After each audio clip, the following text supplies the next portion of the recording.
Hello, my name is Eddie Tofpik. I'm Head of Technical Analysis and Senior Markets Analyst at ADM Investor Services International Limited. And here's your weekly technical analysis of Paris milling wheat and London, UK feed wheat. Paris milling wheat. 19 weeks ago, my musings on the market were thus, and I quote, "Take a look at the whole big action since the peak in May to date," so that is May 2022, as just possibly a very, very large bearish halfway hesitation in the making. To clarify, it's possibly in the making and it's not made, not yet. This is a ginormous pattern, and one which eventually leads down to something like the 225 area. I'm not prepared to call it that, not yet. However, we may have another bearish, but less aggressively bearish pattern, though not necessarily by much. It's a mid-June to date bear channel, currently 231 to 306, which is highlighted in bright green on my daily chart. I'm not saying either of these two will be the way forward, but if you favor the bearish side, then these are worth considering. End of quote. These have all been proven to be accurate. To this bright green bear channel, I added 12 weeks ago a further, more short-term pattern, a mid-November to late December 2022 bearish shift visual.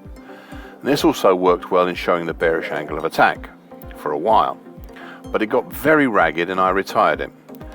Instead, I drew a more recent late December 2022 to mid-February 2023 bearish Andrews pitchfork, the one you can see highlighted in dark blue on my daily chart. This has done a better job of capturing the bearish angle of attack, with the current market in between the middle time below, currently 213.25, and the upper time above, currently 232.5.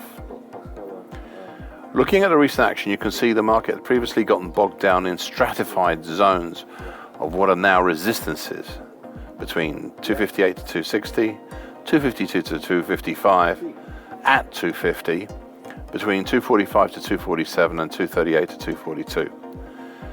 However, the market's coming to some sort of a cusp in the next few days, as by the end of next week, prices will have reached the point of where the upper tine, the one in dark blue, crosses over the lower bear channel line, the one in bright green, and obviously one of them will have to give way.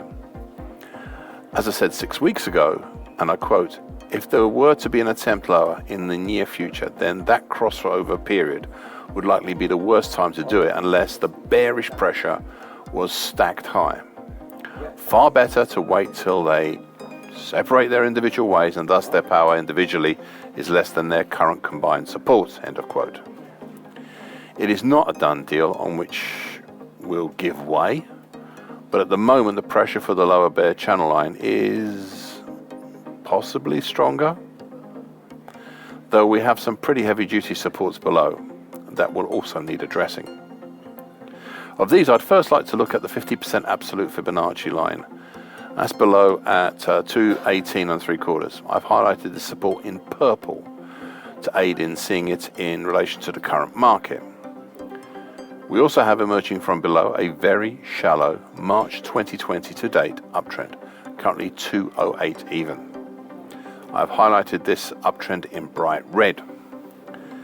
None of these supports have been tested in recent times, so I'm unsure how good a support they may individually or collectively be. Plus, the shallow uptrend is so shallow that it does not reinforce the 50% absolute Fibonacci line until sometime in May next year. London, UK feed wheat. Back in January, as the market punched up through the short medium moving average, that's currently 195.05, up to the old previous all-time high at 238.80. Well, this old previous all-time high capped the rise, and from mid-February down to late March, we saw a drop down through the January low at 217.25, as well as a 2013 high at 215 even. Also the 2022 low at 206.5, and the March 2013 high at 205.05. Indeed, prices continue to declining as if the market was in an area seemingly devoid of significant supports. Yet there were, or at least should have been, supports slowing and halting the decline. But those that were there gave way under the bearish pressure. These supports were, and it's in no particular order, the September 2021 low at 181.70, the supposedly powerful 50% absolute Fibonacci line at 180.5, and something I had introduced 13 weeks ago, a target at 180 even.